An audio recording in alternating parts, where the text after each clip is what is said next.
नमस्कार दोस्तों, आज के इस वीडियो में आप सभी का स्वागत है। दोस्तों, लोकसभा का चुनाव का ऐलान हो चुका है। हर तरफ चुनाव की बातें चल रही है, इसलिए मैंने सोचा कि आज के इस वीडियो में हम चुनाव की बात करते हैं। चुनाव में जो हिस्सा लेती है, जो राजनीतिक पार्टियां हिस्सा लेती है, उस राजनीतिक पार्टियां कैसे बनती है, इसके बारे में हम आज के इस वीडियो में जानकारी हासिल करेंगे। किस तरह कोई राजनीतिक पार्टी स्टेट पार्टी बनती है, राज्य की पार्टी बनती है, या फिर किस तरह कोई पार्टी राष्ट्रीय दल, राष्ट्रीय पार्टी बनती है, नेशनल पार्टी बनती है। इसके बारे में आज के इस वीडियो में हम जानकारी हासिल करेंगे। दोस्तों, अगर आपको चुनाव लड़ना है तो आप अपक्ष भी खड़े रह सकते हैं या फिर किसी पार्टी की तरफ से भी खड़े रह सकते हैं। वो पार्टी स्टेट पार्टी भी हो सकती है, यानी वो राज्य की पार्टी हो सकती है, या फिर वो नेशनल पार्टी हो सकती है, पूरे देश की भी पार्टी हो सकती है। इसी के बारे में हम आज के इस वीडियो में जानकारी हासिल करने वाले हैं। अगर हम स्टेट पार्टी की बात करें, यानी राज्य की जो दल होता है, राज्य की पार्टी जो होती है, उसकी अगर हम बात करें तो वो पार्टी किसी एक राज्य में जहाँ पर वो अपना कार्य कर रही है उस राज्य तक सीमित रहती है। यानी अगर हम महाराष्ट्र की बात करें तो महाराष्ट्र में जो पार्टी काम करती है, जो महाराष्ट्र के बाहर उसका ज़्यादा अस्तित्व नहीं है, उस पार्टी को हम स्टेट पार्टी कह सकते हैं। अगर हम महाराष्ट्र का उदाहरण लें तो शिवसेना, जो कि धनुष्यबाण उसका सिंबल है, उस पार्टी का महाराष्ट्र के बाहर ज़्यादा अस्तित्व नहीं है। और वो पार्टी एक स्टेट पार्टी, राज्य दल, राज्य की पार्टी हम उसे संबोधित करते हैं। अगर किसी दल को स्टेट पार्टी का दर्जा हासिल करना हो, राज्य पार्टी का दर्जा अगर हासिल करना हो, तो उसके लिए चुनाव आयोग ने कुछ रूल्स रेगुलेशन बनाए हैं। उसमें हम जो राज्य का जो विधानसभा चुनाव होता है, उस विधानसभा चुनाव में उस राजनीतिक दल को, उस राज्य की, उस पार्टी को 6% वोट और 2 सीटें विधानसभा की जीतने अनिवार्य है। इसके अलावा अगर ये अट पूर्ण नहीं होती, ये रेगुलेशन अगर पूरा नहीं होता है, तो उसके अलावा एक दूसरा जो है उसमें 3% उस विधानसभा चुनाव में उस पार्टी को पूरे जो वोटिंग परसेंटेज है उसमें 3% सीट्स निकलना, यानी जो पूरे सीट से विधानसभा चुनाव में उस पूरे सीट्स में से 3% सीट वो राजनीतिक पार्टी जीतनी चाहिए, या फिर 3 विधानसभा का सीट जीतनी चाहिए। इसमें जो भी ज़्यादा अधिक हो वो लागू होता है। इसके अलावा अगर हम देखें तो अगर वो पार्टी लोकसभा का अगर चुनाव लड़ रही है उस राज्य में, तो उस लोकसभा के पूरे चुनाव में उस पार्टी को 6% वोट मिलना अनिवार्य है। इसके अलावा एक लोकसभा की सीट भी जीतनी अनिवार्य है, तब जाके उसे राज्य पार्टी का दर्जा मिलता है।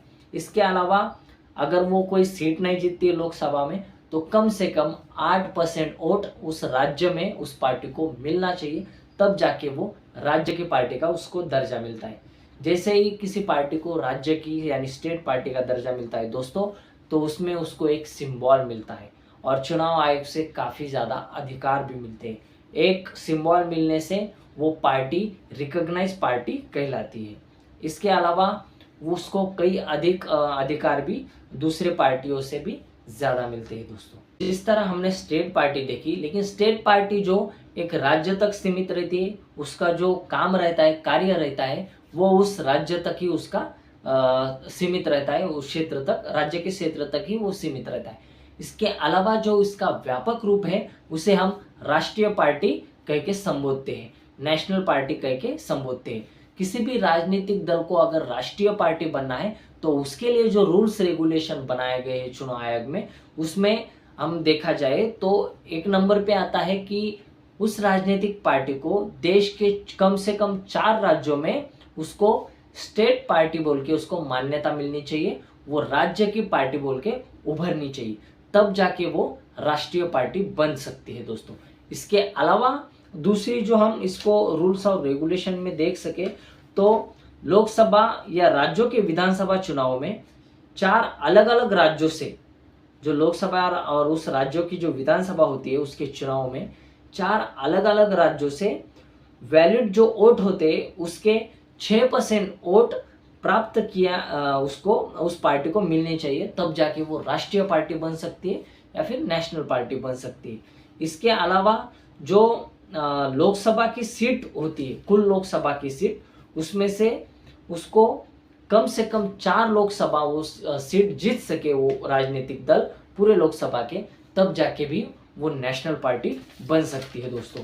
इसके अलावा अगर हम देखें तो एक रूल्स रेगुलेशन इसमें है, अगर आपको नेशनल पार्टी बनना है, राष्ट्रीय पार्टी बनना है, तो जो 3 राज्य हो, कम से कम 3 राज्यों के जो कुल लोकसभा के सीट है उसमें से कम 2% सीटें वो राजनीतिक दल जीतनी चाहिए, वो राजनीतिक पार्टी ने जीतना चाहिए, तब जाके वो राष्ट्रीय पार्टी बन सकती है, यानी नेशनल पार्टी बन सकती है। इस तरह से दोस्तों स्टेट पार्टी की मान्यता कैसे किसी राजनीतिक दल को मिल सकती है और किस पार्टी को कैसे राष्ट्रीय पार्टी, नेशनल पार्टी का दर्जा मिल सकता है, ये हमने आज के इस वीडियो में देखा। इसके अलावा देश में कई ऐसे हजारों पार्टियां ऐसी है जो ना कि राष्ट्रीय पार्टी है, ना कि राज्य की पार्टी है, स्टेट पार्टी है, वो सिर्फ एक रजिस्टर्ड पार्टी कहलाती है, जो ये पूरे रूल्स और रेगुलेशन पूरे नहीं कर पाते चुनाव आयोग के। वो इलेक्शन तो लड़ सकती है लेकिन उसको कई अधिकार चुनाव आयोग से मिलते नहीं है, एक सेपरेट सिंबल उसे मिलता नहीं है और एक रिकॉग्नाइज पार्टी हम उसे कह नहीं सकते, जो ये रूल्स और रेगुलेशंस पूरे नहीं कर पाते दोस्तों आपको ये जानकारी कैसे लगी? ये वीडियो अगर पसंद आया होगा, चुनाव आयोग के बारे में, स्टेट पार्टी, नेशनल पार्टी, इसका डिफरेंस आपको अगर पसंद आया होगा तो वीडियो को लाइक, शेयर और चैनल को सब्सक्राइब करना ना भूलिए। मैं ऐसे ही इंटरेस्टिंग वीडियोस बना रहा हूँ। आपको आशा करता हूँ आपको ये वीडियो भी पसंद आया होगा। मिलते हैं किसी नई अगली वीडियो में, तब तक के लिए धन्यवाद। जय हिंद।